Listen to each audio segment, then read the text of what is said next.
રોજ કામદાર એકતા સંગઠનની ટીમ સાથે સંદીપસિંહ પડિયાર અને આજે કામદારો છે ગુજરાત ગેલ કંપની પાદરા તાલુકામાં આવેલું ગામેઠા ગામની અંદર જે ગુજરાત ગેલ કંપની છે ઓટો ગેલ એની અંદર જે કામદારોને એવી કઈ સમસ્યા છે કે 5-7 વર્ષથી એ જૂના છે અને સીએનસી ઓપરેટર છે, બરાબર.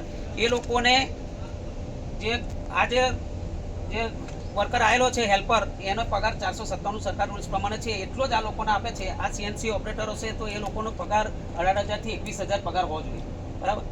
અને આ લોકોએ પહેલાં રજૂઆત કરી હતી 3 મહિના પહેલાં કે અમને 7 મહિના પહેલાં રજૂઆત કરી હતી. 7 મહિના પહેલાં રજૂઆત કરી હતી તો એમને કીધું કે 3 મહિના પછી તમને અમે પગાર વધારી આપીશું, પણ આજ સુધીમાં 7 મહિના થઈ ગયા પણ આ લોકોનો પગાર વધારવામાં આવ્યો નથી.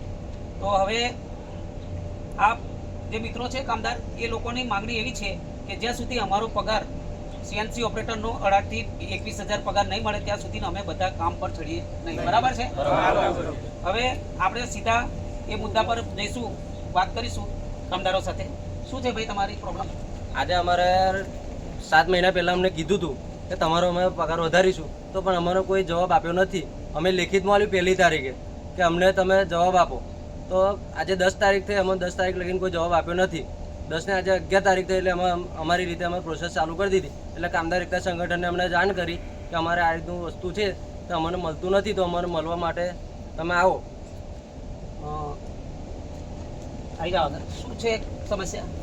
અમારે એક છે, અમારો પગાર જોઈએ છે, બીજું કઈ. હા, તો તમને પગાર જો અમે તમારી સહાય કરીએ અને તમને મદદ કરીશું, પણ એક એક કરી તમે કોઈ કાલે સાહેબ તમને એવું કહે કે ભાઈ તમારો પગાર વધારી દઈએ અને તમે 2-5 જણા જતા રહો તો બીજાનું શું? એટલે તમે બધા એકી સાથે જૂથ થઈને એક જણને કાઢે તો બધા જ નીકળી જવાનું, બરાબર છે. તો જ તમારું જૂથ રહેશે, તો જ તમારું આગળ એ થશે. બાકી જો તમને એકબીજાને ખેંચીને એવા ટોટિયા પાડી દેશે, આ મેનેજમેન્ટનું કામ એવું હોય છે. 5 જણાનો પગાર વધારીને 5 જણાનો પગાર આપી દે અને તમારા જે 10 જણા હોય બાકી રહી જાય, 15 જણા બાકી રહી જાય, ફરી 10 જણાને આપી દે, એવા 10 જણા બાકી રહી જાય. એ લોકોને કાઢી મૂકે. જે પેલા એમનું સાંભળતા હોય, જે કંપનીના મતલબ કે જે સાહેબોના ગોઠિયાઓ હોય, એ લોકો હોય, એ લોકો જ એવા હોય કે સાહેબ અંદર જતા રહે છે, પણ આપણા ભાઈઓનું જોને ના કે ભાઈ આ શું થવાનું છે.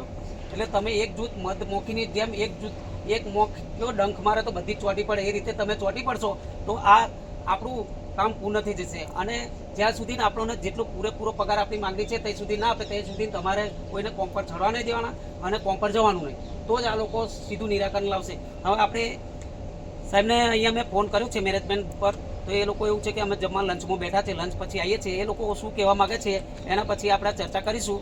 ત્યાં સુધી આપણે અહીંયા બેઠક રાખીશું, બરાબર છે. જય માતા.